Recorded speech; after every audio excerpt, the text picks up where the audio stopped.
I am the Tofu Golem. Please enjoy the video. In this video, I will explain how to make milkshake caramel. First, gather your ingredients: sugar, water, and heavy cream. You'll also need a heavy-bottomed saucepan and a pastry brush. Prepare an ice bath by filling a larger bowl with ice and water, as this will be crucial for stopping the cooking process at the right moment. Having everything ready ensures a smooth and successful caramel making experience.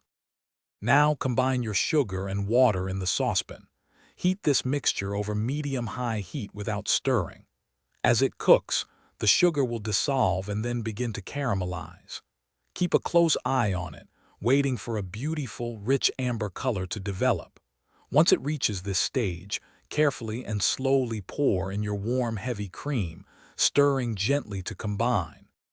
Continue stirring the caramel gently until it becomes completely smooth and uniform. If there are any lumps, continue stirring over low heat until they dissolve. Once smooth, immediately remove the saucepan from the heat and place its bottom into the prepared ice bath.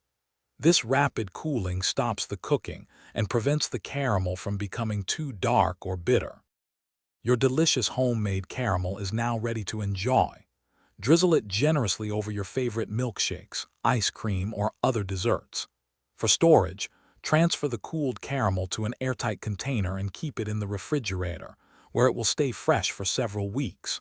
When you're ready to use it again, simply warm it gently. Also, be sure to check the description for a link to a book that can truly change how you think about money, as well as other great deals. Thanks for watching. Consider subscribing if we helped you today.